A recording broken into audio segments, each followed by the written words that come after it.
Halo semuanya, perkenalkan nama saya Meira Joana Kinasi. Saya dari Prodi Hubungan Internasional. Kali ini, saya akan menjelaskan sedikit mengenai Perang Dingin dan materi yang telah disampaikan di perkuliahan minggu kedua oleh Mas Kiki selaku dosen pengantar Ilmu Hubungan Internasional. Pembahasan pertama yaitu mengenai Perang Dingin. Perang Dingin adalah konflik politik dan ideologi yang terjadi setelah Perang Dunia Kedua. Konflik ini berlangsung cukup lama, yaitu sekitar tahun 1947 hingga 1991. Perang Dingin melibatkan dua kekuatan besar dunia, yaitu Amerika Serikat dan Uni Soviet. Konflik ini disebut Perang Dingin karena kedua pihak tidak bertempur secara langsung di medan perang. Namun, mereka tetap bersaing dalam berbagai bidang, mulai dari militer, politik, ekonomi, teknologi, hingga pengaruh ideologi di berbagai negara di dunia. Salah satu penyebab utama terjadinya Perang Dingin adalah perbedaan sistem ideologi. Amerika Serikat mendukung sistem kapitalisme dan demokrasi, sementara Uni Soviet menganut sistem komunisme. Kedua negara ini kemudian berusaha memperluas pengaruh ideologinya ke negara-negara lain. Persaingan antara kedua kekuatan besar ini terlihat dalam berbagai peristiwa penting, misalnya perlombaan senjata nuklir, perlombaan teknologi luar angkasa, serta pembentukan aliansi militer. Di pihak barat, terbentuk North Atlantic Treaty Organization atau NATO, sedangkan di pihak blok timur terbentuk Warsaw Pact atau Pakta Warsawa. Perang Dingin mulai menunjukkan tanda-tanda berakhir pada tahun 1980-an. Saat itu, Uni Soviet mengalami berbagai masalah serius, terutama di bidang ekonomi dan politik. Pemimpin Uni Soviet saat itu, Mikhail Gorbachev, melakukan berbagai reformasi penting. Reformasi tersebut dikenal dengan kebijakan glasnost yang berarti keterbukaan dan perestroika yang berarti restrukturisasi atau pembaruan sistem. Akhirnya, pada tahun 1991, Uni Soviet resmi bubar. Peristiwa ini menandai berakhirnya Perang Dingin dan sekaligus mengakhiri persaingan global antara dua kekuatan besar dunia tersebut.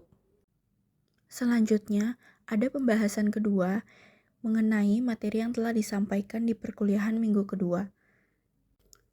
Hubungan internasional, atau sering disingkat HI, adalah salah satu bidang studi dalam ilmu sosial, sama seperti sosiologi, ekonomi, dan ilmu politik.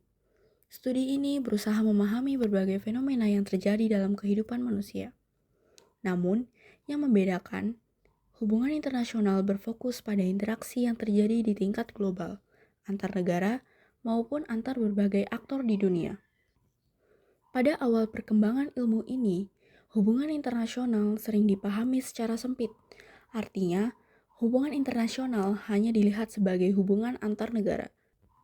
Para ahli seperti Chris Brown dan Kirsten Enley menjelaskan bahwa hubungan internasional pada dasarnya adalah hubungan antara negara-negara. Pandangan ini juga didukung oleh pemikir terkenal Hans Morgenthau yang menyatakan bahwa hubungan internasional merupakan perjuangan untuk memperoleh kekuasaan di antara bangsa-bangsa. Dalam pandangan ini, negara dianggap sebagai aktor utama dalam hubungan internasional.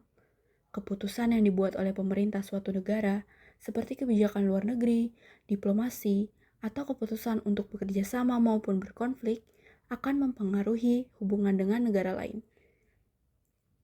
Karena itu, pada masa awal perkembangannya, studi hubungan internasional banyak membahas topik seperti diplomasi, perang, kekuatan militer, dan kebijakan luar negeri. Namun, seiring berjalannya waktu, dunia mengalami banyak perubahan. Perkembangan teknologi, komunikasi, dan transportasi membuat jarak antar negara terasa semakin dekat. Informasi dapat menyebar dengan sangat cepat, dan interaksi antar masyarakat dunia pun semakin meningkat. Dunia bahkan sering disebut sebagai kampung global atau global village. Dalam kondisi seperti ini, hubungan internasional tidak lagi hanya melibatkan negara saja. Banyak aktor lain yang juga memainkan peran penting dalam hubungan global. Misalnya, organisasi internasional, organisasi non-pemerintah atau NGO, perusahaan multinasional, hingga kelompok masyarakat sipil. Para ahli seperti Robert Jackson dan George Sorensen menjelaskan bahwa hubungan internasional tidak hanya membahas interaksi antar negara, tetapi juga hubungan antara negara dengan berbagai aktor non-negara.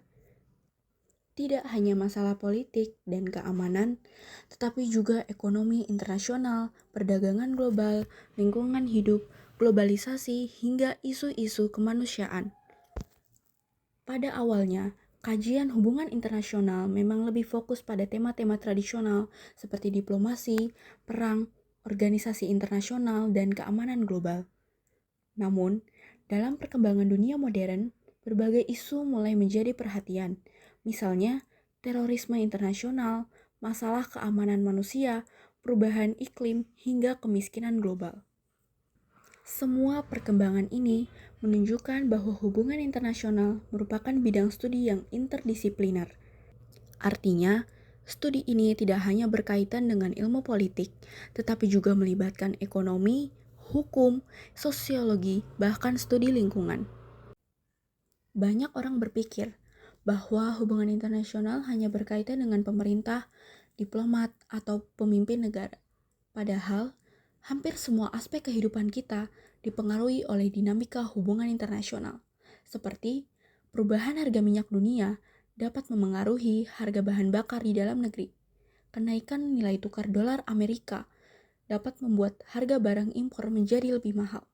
Bahkan kebijakan perdagangan internasional dapat memengaruhi kesempatan kerja dan kondisi ekonomi masyarakat. Atau ketika suatu negara memutuskan untuk melakukan perang atau konflik dengan negara lain, dampaknya tidak hanya dirasakan oleh negara yang terlibat, tetapi juga dapat memengaruhi stabilitas ekonomi, keamanan, dan kehidupan masyarakat di berbagai negara. Dengan memahami hubungan internasional, kita dapat melihat bagaimana interaksi negara, organisasi internasional, perusahaan global, dan masyarakat dunia membentuk dinamika kehidupan global saat ini.